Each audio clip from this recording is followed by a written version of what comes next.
감사합니다. 다들 새해 복 많이 받으십시오. 올해 경자년인데 지금이 자월이네요.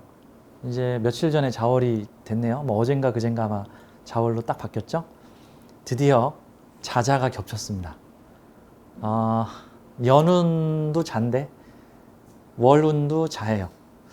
제가 대운을 사단장 명령이라고 표현하고 연운을 중대장 명령이라고 표현하는데, 그러면 아니지. 연운은 중대장 명령이다. 그럼 월운은 뭘까요? 소대장 명령이 소대장 명령. 완전 나랑 같이 한솥밥 먹는 소대장 명령이야. 지금 연운하고 월운하고 다 자야 자. 자면 뭐죠? 12지지 간지 중에 꽉 눌러 압축한 에너지가 잡니다. 자. 그래서 12지지가 인묘진 사오미 신유술 해자축 이렇게 시작 안 하고 자축 인묘 진사오미 신유술 해라고 시작을 합니다. 자수가 꽉 눌러진 삼중 포장된 게 그 다음부터 슬슬 풀려나가서 자축 인묘로 나가거든요. 자수가 두 개면은요 가장 압력이 강합니다. 해수가 흩어진 물이 모이는 물상이라면 자수는 이거를 USB로 압축해버린 물상입니다. 막 흩어져 있는 정보의 바다를 자수, USB로 확 다 압축해서 확 찌그러서 넣어버린 상황이죠. 경자년의 백미는 해자축 월이겠다. 뭐 이렇게 생각을 할 수 있겠네요. 빨리 우리나라도 이 코로나 백신이 이제 상용화가 돼서 이 올해 꽉 눌려 있던 것들이 축토가 되면은 조금은 좀 풀릴 거라고 생각이 됩니다.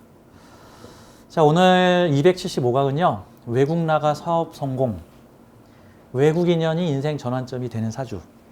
가끔 국내에서 일이 잘 안 풀리는 분들이나 외국에 대한 동경을 가지고 계신 분들이 간혹 사주 상담을 저한테 하시면서 저 외국 나가면 성공할 수 있을까요? 라고 물어보시는 경우들이 많습니다.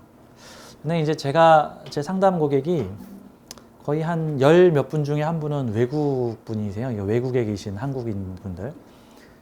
요즘에는 국제 전화 안 해도 돼요. 카카오톡 전화로 이렇게 카카오톡 전화로 상담을 하니까 요즘은 거의 저한테 상담 손님 10분에서 15분 중에 한 분은 외국에 계신 분들이십니다. 그러다 보니까 외국 나가서 성공하신 분, 외국 나가서 재미를 별로 못 보신 분, 외국 나가서 한국 향수병 걸리신 분, 다양한 분들의 사정을 좀 접하게 되는데요. 그래서 오늘은 외국 나가서 사업 성공하신 분, 경제적 문제가 해결되신 분들의 사주를 좀 공부를 해보고 공통점은 어떤 점이 있는가, 어떤 점이 성공 포인트였나 라는 점을 좀 같이 생각을 해보겠습니다. 오늘 외국 나가 사업 성공, 외국 인연이 인생 전환점이 되는 사주라는 개념으로 보고요. 오늘은 요 사주를 중심으로 요 두 개의 사주를 주인공으로 좀 볼 거고요. 요 분은 외국 나가 사업 성공하신 분이 아니고 외국을 나갔다 오기만 하면 잘 되시는 분. 그래서 외국 인연이 전환점을 만들어주는 사주 형태로 이렇게 세 분 사주를 좀 같이 보도록 하겠습니다. 자, 검증된 풍부한 데이터베이스로 여러분들과 함께 명리 공부를 좀 해봅니다. 자, 옛날 책에 있는 이론이 아니라 이 사주들이 현대 사회에서 어떻게 활용되고 있는가에 대해서. 이 사주하고 이 두 사주의 공통점을 한번 보죠. 이 두 분 다 외국 나가서 사업 잘하고 계신 분입니다. 이 두 사주의 공통점은 어떤 점이 있을까요? 뭐 비교하기 좋게 제가 이제 두 분 다 신금일주로 했습니다. 뭐 다양한 사주들이 있는데 한 수십 개, 수백 개 정도, 한 수십 개는 찾을 수 있는데 좀 비교하기 좋으라고 제가 신금일주로. 이분은 남자분, 이분은 여자분이십니다. 어떤 특징이 있을까요? 대문 밖에 재성 가득. 이분도 대문 밖에 재성 가득. 그러면 대문 밖에 재성 가득. 대문박이라는 표현을 연주와 시주를 보통 대문박이라고, 그 중에서도 특히 연주를 대문박이라고 이제 많이, 시주는 자신만의 은밀한 골방 보통 이렇게 표현을 하고, 연주를 대문박, 뭐 다르게 표현해 볼까요? 우물박. 그러면 월주와 일주는 우물안, 우물안. 여기는 우물박. 자, 그런데 봤더니 우물안에 재성이 많아요? 우물박에 재성이 많아요? 우물박에 재성이 많어. 이번 사주도 우물박에 재성이 많어. 그러면 동네 장사 하는 게 좋아요? 큰 게 노는 게 좋아요? 옛날 조선시대 버전으로 치면 타양 가서 돈 버는 사주, 타양 가서 성공하는 사주가 되는 겁니다. 다만 사주의 재성을 강하게 간여지동으로 갖추고 있다고 해서 무조건 부자 되거나 잘 되는 거 아닙니다. 왜 그러냐면 기본적으로 사주의 재성이라는 것은요, 축복이자 저주이기도 합니다. 그래서 사주에서 재성이라는 것은 사람들이 흔히 돈복이라고 생각하는데 아니에요. 정확히 말하면 돈복이 아니라 일복입니다. 그게 좀 더 가깝습니다. 돈복이 아니라 일복이에요. 그러면 내가 부가가치가 높은 일을 하면 그게 돈복인 거고, 부가가치 낮은 일을 하면 돈복이 아니라 일복이 되는 겁니다.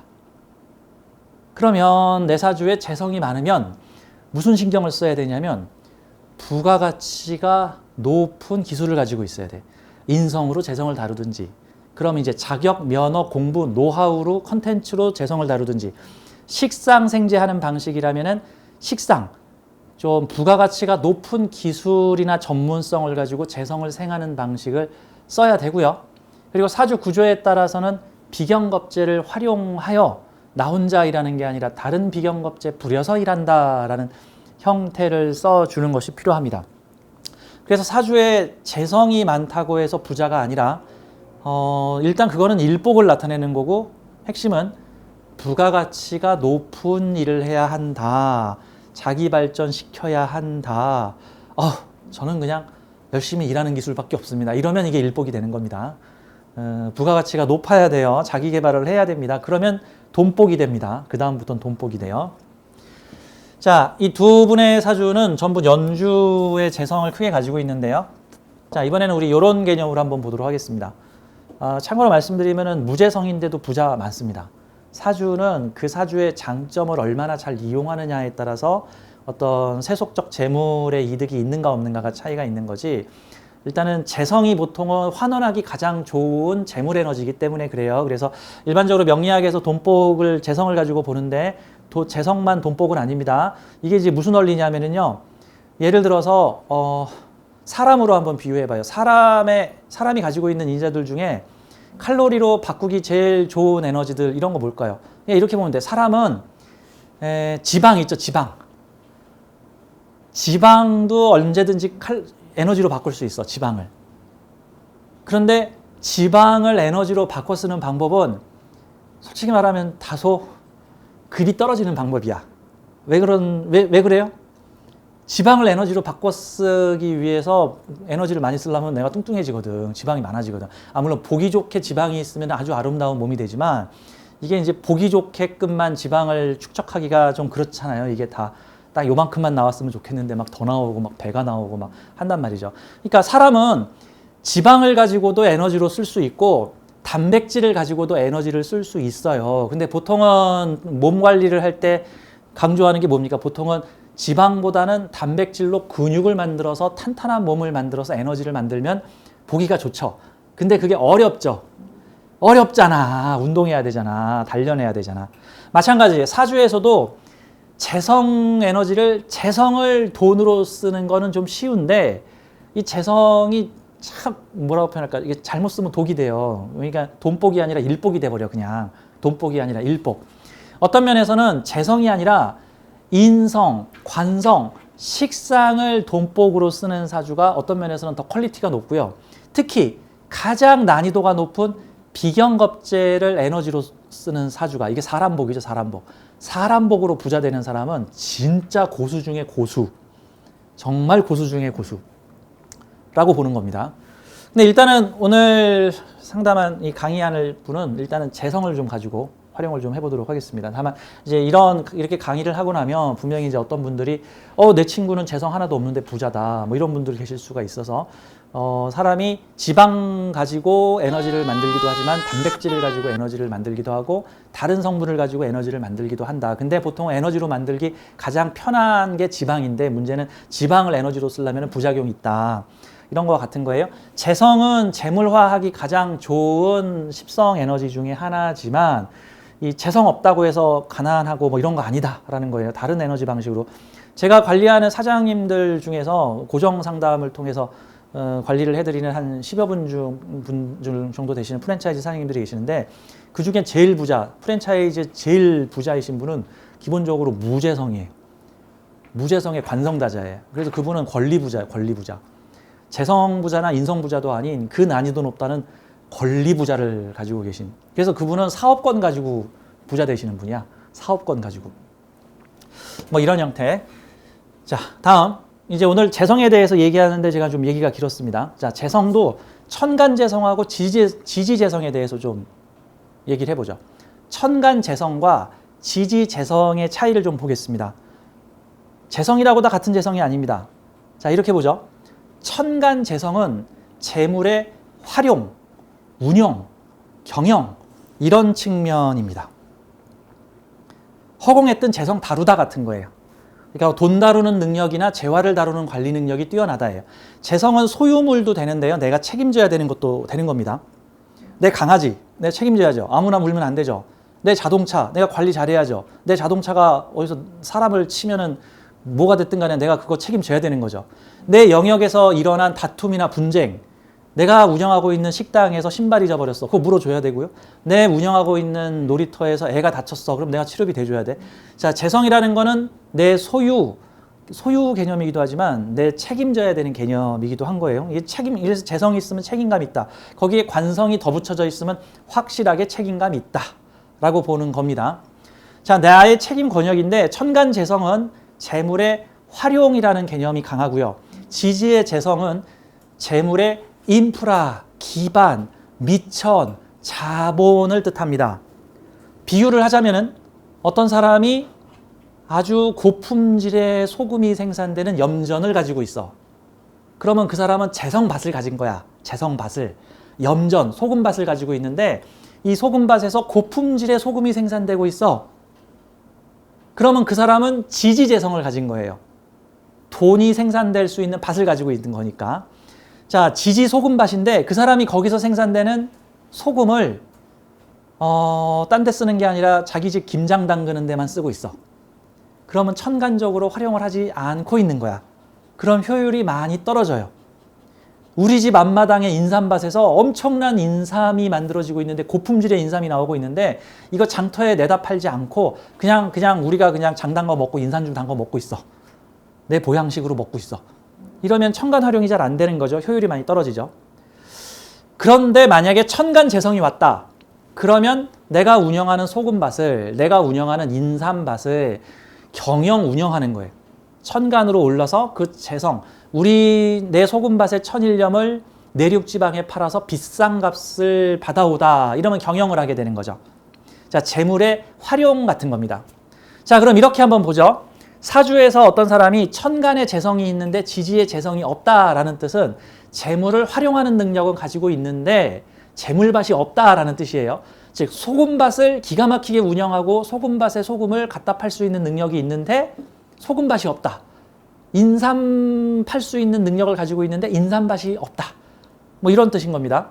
그런 사람이 지지재성을 만나면 나도 인삼밭을 갖고 싶다. 나도 소금밭을 갖고 싶다. 어떤 사람이 옷 파는 능력이 뛰어난데 옷가게가 없다. 그러면 천간재성은 있는데 지지재성이 없다 같은 뜻입니다. 운에서 이렇게 들어올 수 있어요. 천간재성이 들어오다가 좀 있다가 지지재성이 운에서 들어오는 경우. 그런 경우는 돈을 만져보는 운영 경험을 하고 난 다음에 그 운영할 수 있는 돈의 미천, 인프라, 기반이 들어오다. 이렇게 해석을 할 수가 있겠죠. 자, 그러면 이 두 사주에서 재성의 향방에 대해서 좀 보겠습니다. 두 분 다 목재성을 쓰고 있으니까요. 여기서 연두색으로 표시된 에너지가 재성입니다. 자, 재물. 재물은 여러 가지가 있어요. 명리학에서는 인성재물, 뭐 재성재물, 식상재물 여러 가지 종류가 있는데 인성재물은 유동성 환급이 많은 유동성 있는 그래서 유동자산이라고 보통 얘기를 하고 재성을 유동자산, 인성은 부동자산이라고 표현을 합니다. 그러면 주식은 부동자산인가요? 유동자산인가요? 라고 물어보면 데이 트레이딩 하는 사람한테는 유동자산이고 한 번 투자해놓고 한동안 꺼내지 않고 장기 투자하는 사람한테는 부동자산이라고 볼 수가 있고 특별한 계약 조건을 걸어가지고 일찍 계약할 경우에는 위약금을 무는 등의 안전장치로 돈을 묶어놨는 경우에는 부동자산이라고 할 수 있고 언제든지 빼다 쓸 수 있는 돈은 반반 섞여 있다 정도로 볼 수가 있습니다. 자, 이 사주는요. 지지에 재성이 있고 천간에 재성이 이렇게 떠 있습니다. 자, 이렇게 되면 어떻게 될까요? 먼 곳에 재성밭이 있고 천간으로 재성을 활용하고 있다라고 보면 되죠. 자, 갑인이라고 하는 글자는 먼 곳에 재성의 인프라가 있고 재성이 활용되고 있다라는 뜻인 거고 월간의 갑목은 이 인목에서 뿌리를 내리고 있는 먼 곳에 재성밭의 운영을 술토에 가지고 와서 하고 있다라는 뜻이에요. 그러면 이걸 뭐라고 표현할 수 있을까요? 먼 곳에 재성 인프라, 재물 인프라가 깔려 있고 그곳에서 재성이 활발하게 운영되고 있는데 그 재물의 운영권, 즉 천간 재성을 가까운 곳으로 끌어당겨 온 거죠. 어디다가? 술토라는 환경에다가 갑목을 올려놓은 거죠. 꼭 느낌이 먼 곳에 소금밭이 있고 그 지역에 소금이 활발하게 거래되고 있는데 그 소금밭의 운영권을 가까운 곳으로 가지고 들어와서 우리 지역에도 내가 소금을 팔겠다. 근데 이 갑술이라는 에너지가 있는 곳에는 소금 인프라가 자, 목의 인프라가 없죠, 술토는? 자, 술토라는 곳은 보세요. 이 술토라는 땅은 지장간을 통틀어도 재성이 없어요. 목 기운이 없습니다. 여기는 금 기운이 대세인 곳이 금 기운, 술토는 금화 기운이 대세인 곳인데 여기다가 갑목을 가지고 들어왔어. 그러면 뭐 소금밭에 비유를 하자면은 소금 산지에서 한참 떨어진 인목하고 술토는 거리가 한참 먼 곳이잖아요. 내륙 지방에다가 요 사업권을 가지고 와서 운영하겠다라는 뜻도 됩니다. 그런데 이 사주가 시주를 보니 여기에 또 재물밭을 만드네. 이게 무슨 뜻일까? 마치 이거를 비유를 하자면은 저기 남해 지역의 소금밭에서 소금을 생산하여 그 지역에서 소금이 활발하게 거래가 되었다. 그 남해 지역의 고급 천일염 소금을 내륙 지방으로 가지고 와서 소금이 한 방울도 안 나는 지역에서 내가 소금을 팔았다. 그러다 보니 나도 소금밭을 갖고 싶었다. 그래서 내 뒷동산에 친구와 같이 내 뒷동산에다가 소금밭을 만들었다. 이렇게 보면 되겠죠. 이거는 누구 사업일까요? 이건 부모 사업. 이건 부모 사업. 이건 뭘까요? 내 사업. 그럼 이 남자분은 처음엔 어떻게 했을까요? 부모 사업 운영하다가 나도 소금밭, 내 소금밭 갖고 싶어. 내 소금밭 갖고 싶어요. 내 소금밭. 해가지고 내 소금밭을 만들어. 왜? 내가 상관적 능력이 뛰어나거든. 나 내 소금밭 만들어서 해묘합으로 할래요. 근데 이 소금밭을 누구 돈으로? 비견 돈으로. 야, 네가 소금밭 차려. 내가 소금밭 운영해서 소금밭 키워줄게. 라고 하는 형태죠. 그렇게 해서 소금밭에서 생산된 소금은 사회로 끄집어내서 갖다 팔자. 사회로. 이게 개인적인 공간에 재성 인프라가 있고 공적 사회적 공간에서 재성이 활용되고 있는 모습이에요. 요게. 그러니까 이렇게 보죠. 그럼 재성이 여기서 일로 떴으면 어떻게 될까요? 재성이 자기의 비밀스러운 시지 공간에서 재성이 떠서 여기서 떴으면 우리 동네에서 소금밭 만들어 가지고 우리 동네에서 팔다가 되는 거예요. 그러면 여기에는 나만의 개인적 공간에 재성 인프라를 깔아놓고 공적 공간으로 올려가지고 파는 것은 그럼 이 사람은 어떻게 할까? 남해안 지역의 소금을 가지고 들어와서 유통해 갖고 와서 사회적 환경에서 소금밭을 팔고 거기에 자기 개인적 소금밭에서 소금을 캐가지고 시장에 갖다 팔다. 제가 이제 소금밭에다가 비유를 했을 뿐이에요. 이해가 쉬우라고 뭐 소금밭, 인삼밭, 뭐 이런 형태로 제가 비유를 했는데 이 목에너지는 대체로 신사업이고요. 신사업이면서 특히 목에너지는 세우고 묘목에너지는 꾸미고 묘목 세우고 아니요 죄송 임목 세우기 묘목 꾸미기 그래서 건설 인테리어업에도 해당되는 물상입니다. 건설 인테리어 원래 그래서 임목이나 묘목을 가지고 있으면 뭐 건설 인테리어 꾸미고 장식하고 이런 것들도 많이 어떤 게 새로 뿅 하고 생기더라 같은 거죠. 이분은 호주에 가서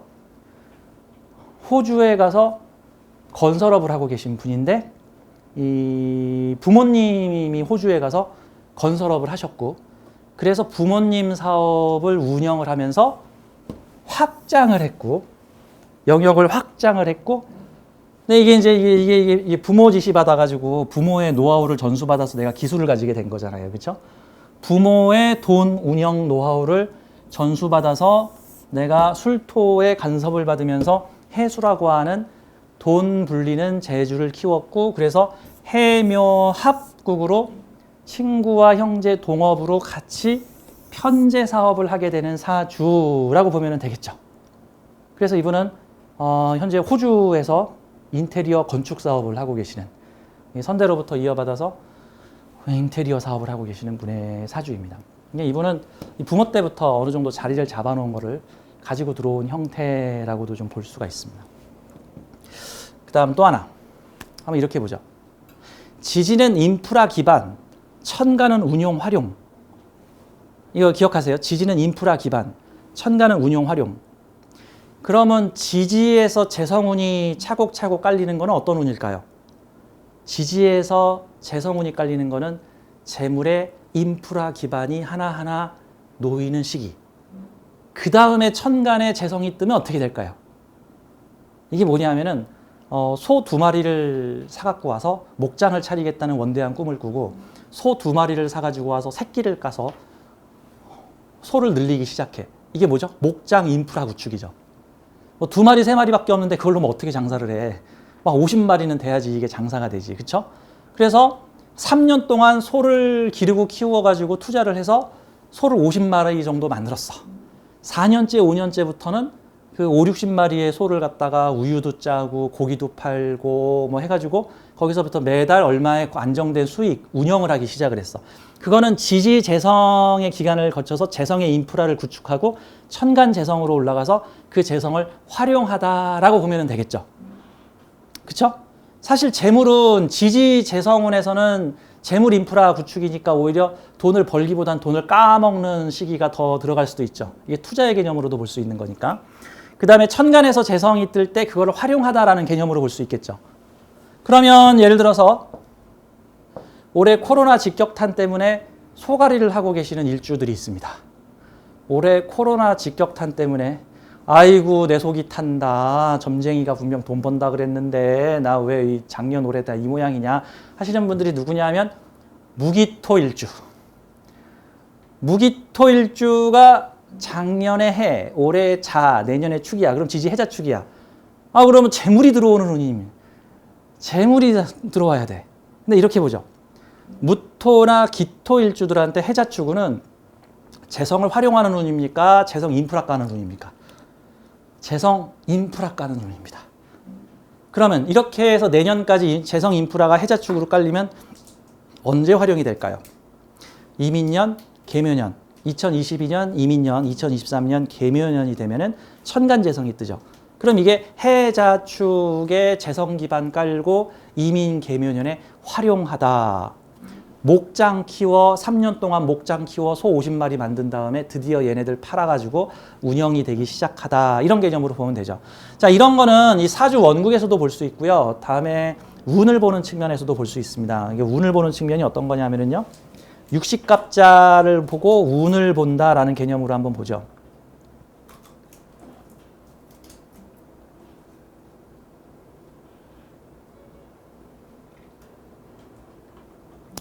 자, 이게 육식갑자 표인데요. 제가 암기도표로 수강생들한테 나눠드리고 있는 육식갑자 표입니다. 이 육식갑자 암기표를 보면은 이런 측면으로 볼 수 있죠. 지금 올해가 경자년인데요.